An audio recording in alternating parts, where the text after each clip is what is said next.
So I went back to my love of painting in 2010 after being a museum director for many, many years. And I find inspiration really from nature. I'm a gardener, a very avid gardener, so I paint a lot of flowers, and I'm also a plein air painter, so I do a lot of landscapes. I usually start with a wash. For this one, I've set up some flowers from my garden, and I use these water pods.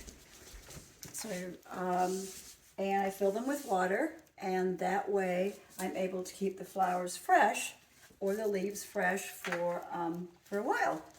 And so let's start with a little transparent oxide red. I'm primarily an oil painter. I do acrylics when I'm working on a very, very large painting to block in. And I also do some watercolors, lots of flowers. So I'm just using one of my favorite boards, which is an ampersand gesso board. And, excuse me, and I'm just using a little turp and to just kind of get a wash going on the canvas. And I paint a lot of roses. Unfortunately, there's no roses in my garden right now. That's really a beautiful wash for that. And let me just put more green over here. Okay.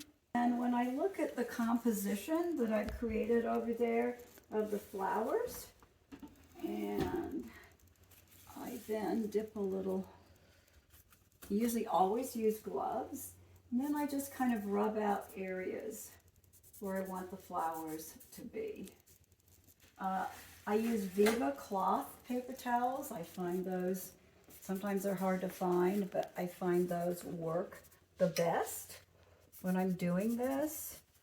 Okay, flower going in here.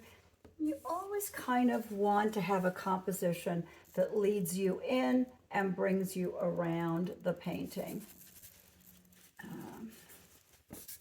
So there we go. And maybe a little bit over here. And when I'm painting oils, I always start with the darks first and the lights.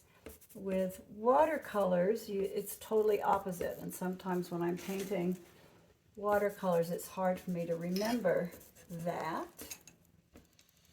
Okay, let's see. I'm just going to pick a little magenta, a little of this.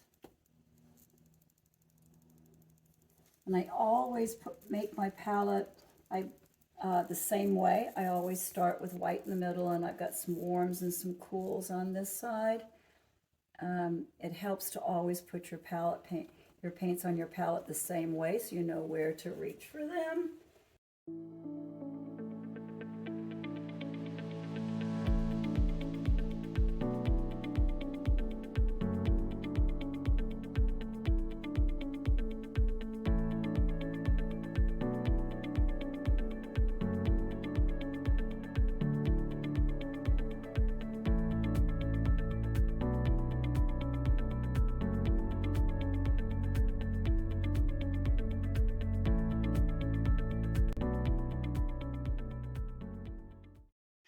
Why do I paint?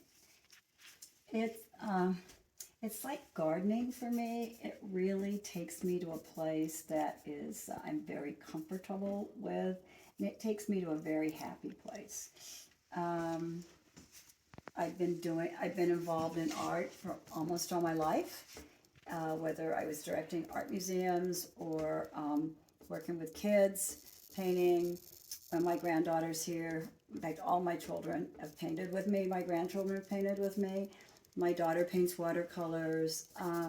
So this one is fairly well blocked in. I will change this area up here, and then I'll start to work in detail, bring some more darks down here, and bring the composition around. And then I'll show you one now that is a little further along. This is a painting that I started recently, and I was not able to finish yet because I've had a bit of company. So I'm working on pansies. The composition I had very similar to this setup here, pansies, and then as you can see, I've scraped, I've added, I've taken away, and now is when I start to do more detail with the flowers.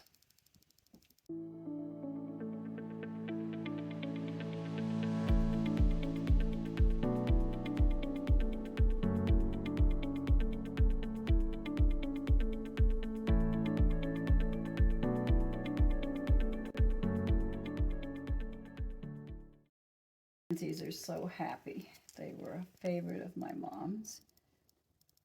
So it's always fun to paint them. And I always keep, I don't know, a piece of paper here, and I can put on a color so I can test it before I actually put it on the painting. And that's really helpful for me to do it that way.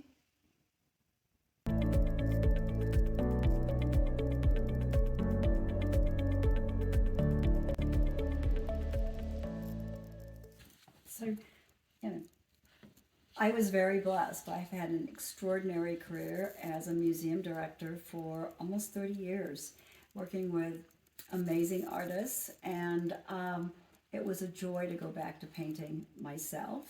And but I still stay connected with all of those amazing people that I met for so many years all over the world. And you know, who gets to do what they love all the time? And I was able to do that for a very, very long time, and I still can.